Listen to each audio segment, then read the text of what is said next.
Allah Azza wa Jalla, you are my only one true love.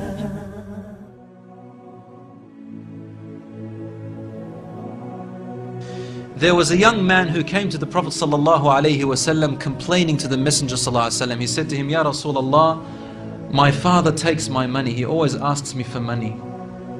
Rasul ﷺ said, well, call your father.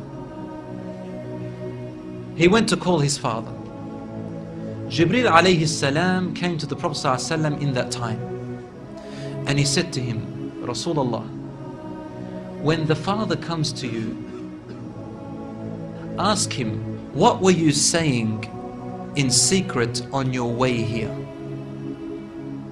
Father was muttering something which his son couldn't hear. He said, ask him what he was saying.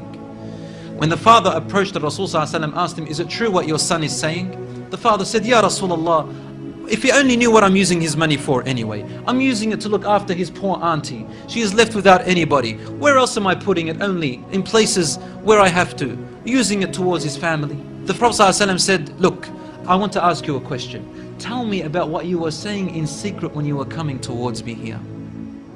The father looked at the Prophet ﷺ and said, I made some verses of poetry. Rasul ﷺ said, please say them to me. And he said, O son, I nourished you when you were a baby. And I looked after you in care as you grew up until you became an adolescent. You lived upon what I worked for and strived and sacrificed in my body and time and wealth, so that you may live healthy. Whenever a night passed you, when you were sick or ill or coughed, I was the first to be up, carrying you and looking upon you with my heart, afraid if an atom or a little breeze would harm you in any way. I could not sleep while seeing you sick until you slept, and then I slept.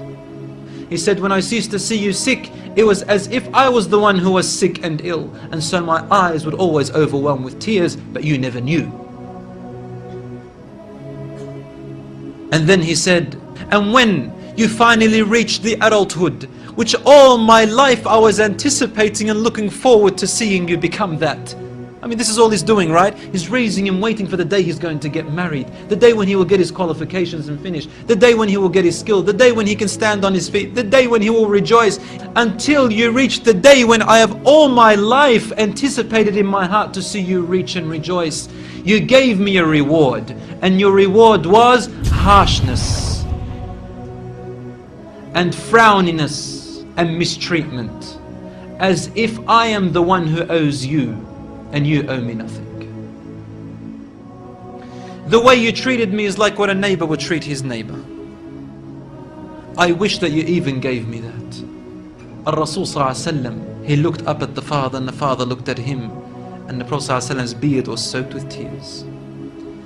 From his emotion, Al-Rasul ﷺ grabbed the boy from his chest.